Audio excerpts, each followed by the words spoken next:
Neil Patel just dropped a video saying 5 AI CEOs predicted the future of marketing. Now, he's right about the shift. He's wrong about how to measure it. The tool category he's pointing you toward, AI citation tracking, is honestly mostly theater right now. I'm going to prove it to you. Now, I ran 5 prompts that another creator told me were the same intent, and I didn't need to track all 5 of them. I only needed to track one. The result was 0 overlap on the AI recommendations, not one source repeated across the 5 prompts. That's the metric Neil is selling as the new SEO scoreboard, and honestly, it's broken in ways that I haven't seen a lot of people talking about. Now let's go ahead and watch his video together. In the last 90 days, 5 of the most powerful AI CEOs in the world said almost the same thing about 2026. And most marketers completely missed it. This isn't another AI is changing everything prediction. They signaled a specific shift that's about to change how every marketer has to operate. I'm Neil Patel. I'm the co-founder of NP Digital, and I've spent 25 years navigating the biggest shifts in marketing. Here's the pattern that every marketer should have caught. Sam Altman, Jensen from NVIDIA, Sundar from Google, Satya from Microsoft, and even Elon Musk. They belong to different companies, different audiences, different contexts.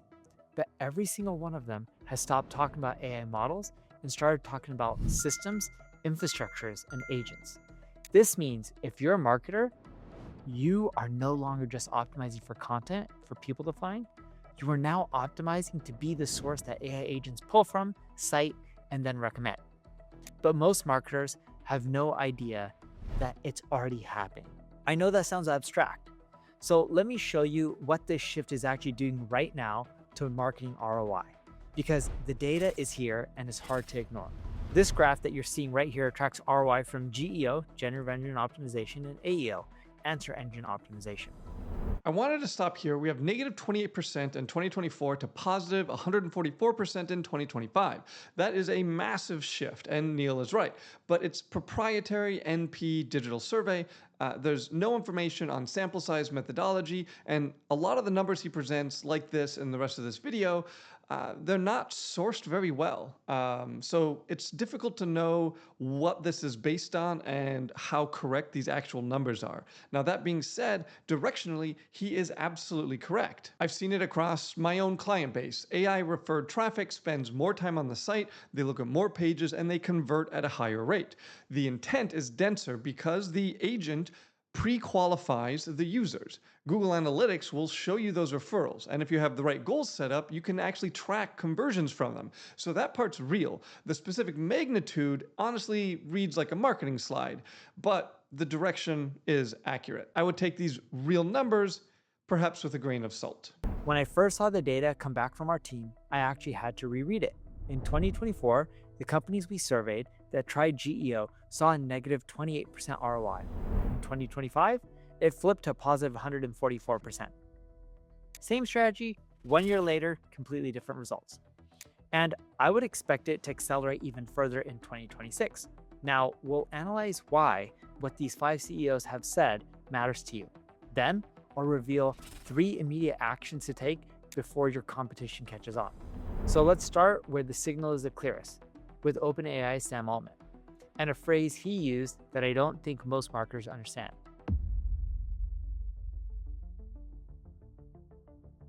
Earlier this year, Altman published a blog post called The Gentle Singularity, in which he wrote, 2025 has seen the arrival of agents that can do real cognitive work. Writing computer code will never be the same. 2026 will likely see the arrival of systems that can figure out the novel insights. 2027 may see the arrival of robots that can actually do tasks in the real world. And then at BlackRock's Infrastructure Summit in March 2026, he said something even more specific. Instead of handling minute-long tasks, future AI systems could run autonomous projects lasting weeks, continuously working with full organizational context. He also said something that I think is the clearest signal of all. We see a future where intelligence is a utility like electricity or water, and people buy it on demand to do whatever they want. Now, first of all, I obviously love the animation. Fabulous job. But more importantly, Altman's framing here is incredibly useful. Intelligence as a utility. This means like electricity, right? You flip a switch, the lights come on. You don't think about which power plant or which company fired up to provide that electricity. What he's saying underneath is that the frontier models are becoming commodities. The performance gap between ChatGPT, Claude, Gemini, Grok is narrowing every single quarter. The price is dropping. Switching costs are honestly close to zero for most of them. Altman runs OpenAI. He knows that the moat isn't the model itself anymore. But here's where I want to push back on how a lot of other people are interpreting this. Optimizing for AI is maybe 96% the same thing as optimizing for SEO, as we've understood SEO historically. It's the same entity work, the same content architecture, the same schema, same structured signals. Google shifted to entity-based search back in 2018. Every AI platform after that runs some version of this same idea. The 4% that's different is maybe things like review language showing up in AI answers, the rise of branded search after AI recommendations, a few new prompt patterns, and a shift in offsite signals where unlinked brand mentions count, not just links. These are real, but again, they're fairly small. If some agency is selling you a separate AI optimization package on top of your existing SEO, you should run. They're charging you twice for the same work. I read that line 3 times when I first saw it. Intelligence as utility, like electricity, water. You don't think about who built the power grid when you flip on a light switch. You just use it. So what Sam Altman is saying is that AI will reach the same level of accessibility. And when that happens, agents will be running autonomously for weeks at a time, completing research tasks and making purchasing recommendations. And they're going to pull their data to share from somewhere. And here's a number that tells you how serious this is. NVIDIA is currently sitting on $1 trillion chip backlog through 2027. Man, demand doubled in 12 months. That's more than just a trend. It's a whole takeover. So what's the marketing translation here? When the CEO of the company that physically powers the AI economy tells you that AI has shifted from training models to actually doing productive work, he's telling marketers that the audience for their content has changed. He also said something that I found remarkably candid. We are doing both search and Gemini. They will overlap in certain ways. They will profoundly diverge in certain ways. Meanwhile, Google committed somewhere between $175 and $185 billion in capital expenditure for 2026. Sundar described by saying, "We are supply constrained. We are seeing the demand across all the surface areas." Also, Gemini 3 Pro reached 750 million monthly active users, which Sundar called the fastest adoption of any model in Google's history.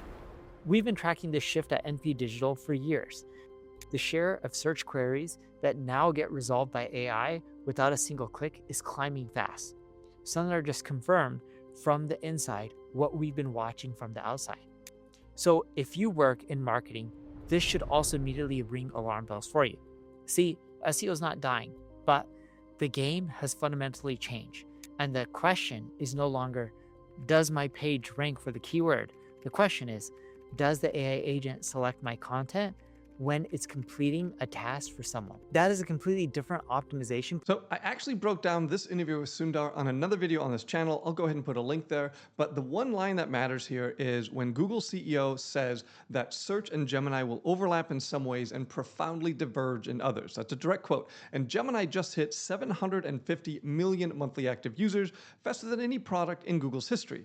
Now, the part that Neil doesn't go into is that Gemini is specifically pulling review language directly into its answers. The words your customers used in reviews are getting surfaced in AI responses about your business. So your review profile is no longer just a trust signal to try to create conversions. It's source material that AI agents are quoting from.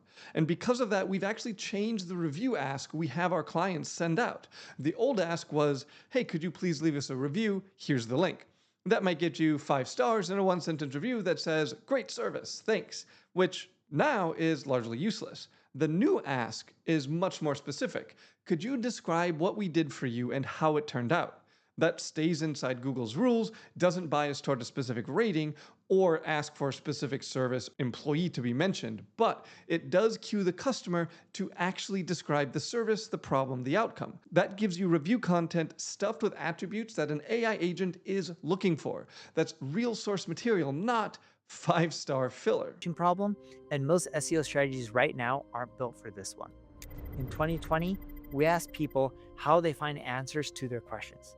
Almost everyone said search engines like Google. We asked the same question in 2024. Roughly 30% of people use AI platforms like ChatGPT to answer their questions. So this is kind of strange how this data is being presented, because we know, without question, Google's a public company and they give this data. We know how many searches are happening on Google. Because of that, we know that the most recent quarter is usually the highest search volume quarter that Google has ever had. So saying that we've gone from 98% of people going to Google to 70% of people going to Google doesn't make a lot of sense when we see Google search traffic going up.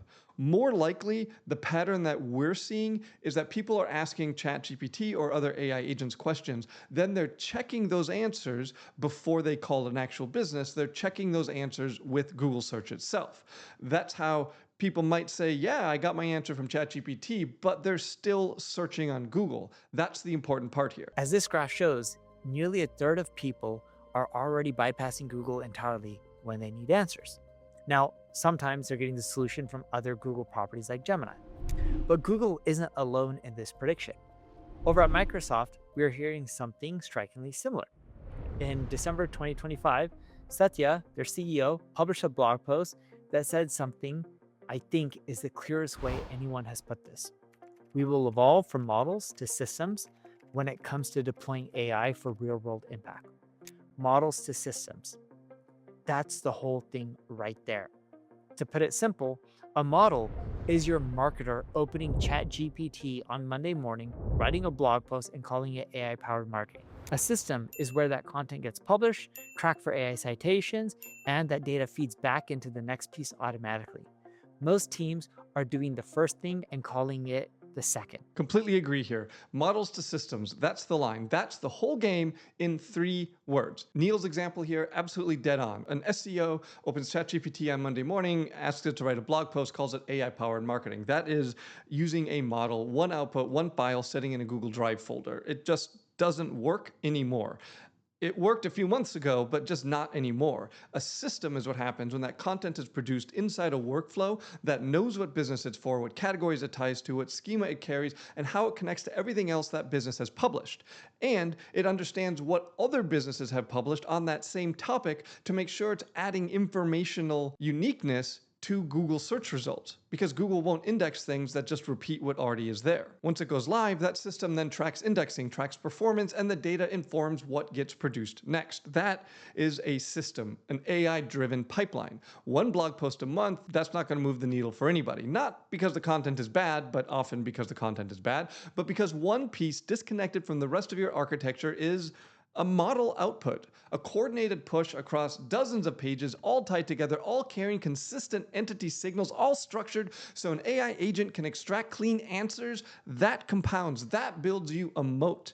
Now, almost every agency owner I speak to is still selling model output and calling it AI strategy. 5 blog posts, a content calendar, a monthly report, none of this creates a system. The agencies that figure this out are going to eat in the next 24 months or less. Build systems. Don't copy-paste prompts into Claude and call it AI SEO. Altman says intelligence becomes a utility. Huang says AIs become infrastructure. Sundar says search becomes an agent manager. Satya says models evolve into systems. Musk says entire professions become agent platforms. These are 5 different people from 5 different companies describing the same transition from a completely different angle. The era of AI models is ending, and the era of AI systems and agents is beginning right now in 2026. So, this is the most important line in the whole video. The era of AI models is ending and the era of systems is beginning. The corollary that Neil doesn't say out loud here is that the era of keyword matched content is over. The era of entity aligned content is beginning. I did a whole video on this a couple months ago that keyword research is dead. If you're talking to an SEO agency or an AEO agency, whatever, and they're trying to sell you on keyword research, or they start talking about keyword research as a foundation of their strategy in 2026, run away from them. They're stuck in 2018. No one today is searching the way keyword research tools are pretending they are. People type full sentences. They ask conversational questions. They stack 5 attributes into one query. What's replaced this is entity work. Instead of what keyword do I want to rank for, the question is what entity am I and how do I prove it? Your homepage establishes the primary entity. Your service pages reinforce that category. Your schema makes all of it readable by AI agents. Your reviews provide third-party validation of your entity and your attributes. Your offsite mentions stack that trust layer. Every piece is doing the same job from a different angle. That's what an AI agent is reading, not pattern matching against keywords. Asking, is this entity real? Is it trustworthy? Do I trust this entity enough to send it my users to that entity? Does it do what the user is asking about? That's a different question, a different answer, and a different work than keyword matching. So, what actually changes for marketers? 3 things to be exact are the fundamental changes on how the game works. First off, your content's audience has changed. Most marketers are still writing as if the reader is a human being who clicked a link, skimmed a page, and then decided whether to trust him or not. But that assumption is breaking down fast because agents don't just skim, they dissect. They don't save articles to read later. They simply extract and cite. In 2022, a buyer Googled best CRM, clicked 5 articles, read them, and in 2025, they asked ChatGPT the same question and an agent reads those articles for them.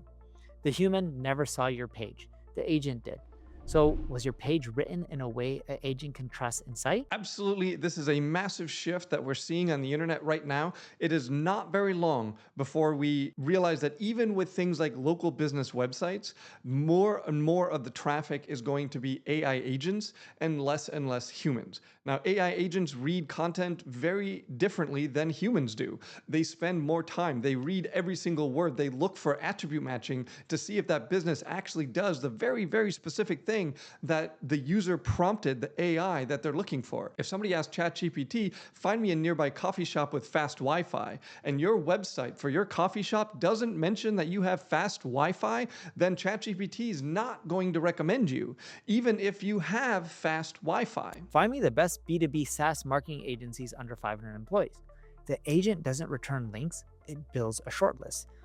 The brands that show up are the ones it could find, read, and trust. The ones that didn't structure their content for that, entirely invisible. Here's a stat for my own company, NP Digital, that took me from surprise when I first saw it. AI platforms currently drive less than 1% of total site traffic, but they're generating 9.7% of B2B revenue and 11.4% of B2C revenue. I've been in this industry long enough to know that when you see a gap like that between volume and value, you pay attention. So this stat is going to be repeated, right? He's saying less than 1% of traffic and 10% of B2B revenue, 11% of business to consumer revenue. Now, inside NP Digital's enterprise client base, that's probably true. Established brands, big budgets, strong authority, already pushing them to the top of AI answers. But that's not most businesses watching this video. For the rest of the world, direct AI referral traffic is honestly still a trickle. Even for clients of ours who are frequently being recommended by AI, we see more traffic from Bing than we do from ChatGPT, but it is growing, and conversion quality is generally better when it comes through AI, and the quality depends on the trust level of what you're selling. A high trust purchase means that AI traffic is way more valuable. LASIK eye surgery, somebody letting a laser cut into their eyeball, they're going to vet that pretty hard. An AI recommendation carries a lot of weight. People seem to treat ChatGPT or Claude like friends and not machines, not tools. We've seen LASIK practices that are our clients convert AI source traffic at rates that look nothing like normal organic traffic versus versus something like a plumber. Toilets overflowing at 10 p.m., you're not reading 3 articles, you're not doing a deep dive on ChatGPT, you're tapping the first business with decent reviews who's still open and calling them. AI recommendation matters a lot less because the decision's faster and less trust-based. So here's the pattern that is way more important that very few people I've seen talking about it. Search volume for branded and semi-branded businesses are climbing across our entire client base. This really looks like people are asking ChatGPT for the best whatever, and then they're getting a shortlist back, then Googling those brands to actually verify. So the AI isn't actually sending the traffic. Google takes credit for sending the traffic, but the AI chooses who got searched. So that referral shows up in your analytics as branded organic search, which most agencies are reporting as SEO is working. But by the way, any decent SEO agency should not be reporting branded traffic as a success. Any idiot in SEO can rank for branded keywords. That's not impressive. That would be like an SEO agency bragging that they just ranked you for snow removal Miami. It's just not very impressive. That means the AI is happening upstream of that search. So if you're not on the short list when the agent builds it, the branded search that follows doesn't include your business on it. So don't restructure your strategy around chasing 1% of direct referral traffic. Instead, restructure it around being inclusion worthy when the agent is building a short list. You can see that the volume of AI referred visitors is small, but the quality and the purchase intent are significantly higher than organic search traffic. Here's where it gets really important for your day-to-day marketing, because the metric most of you are tracking right now, it's the wrong one. Rankings and clicks are lagging indicators in the agent era.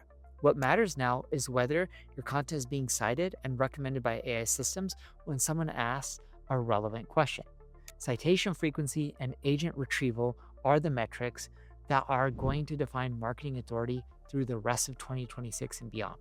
But the problem is that most dashboards right now aren't measuring this at all. So this part of the video is going to age pretty poorly. Citation frequency and agent retrieval are the new metrics that define authority. He says it like it's settled science, but it's not.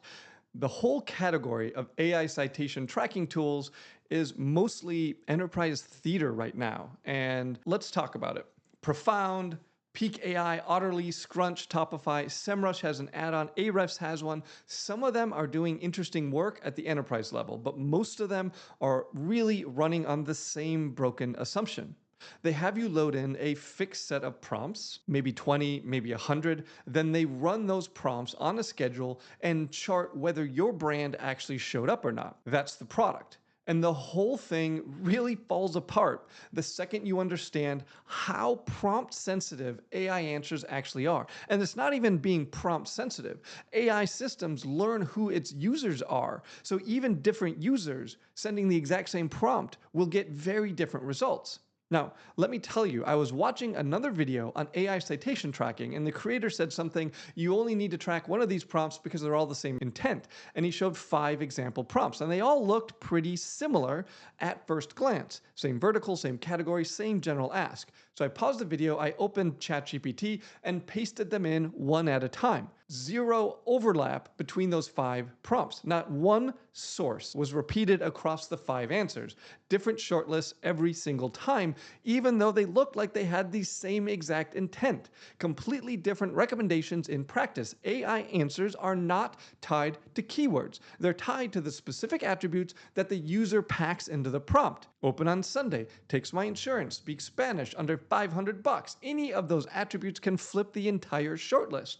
So when a tool tells you you're cited for these 20 prompts or you have a 64% visibility score, they're telling you you showed up for 20 arbitrary prompts. Real users aren't typing in those prompts, and the fact that you showed up for those doesn't mean that you're showing up for real users, and vice versa.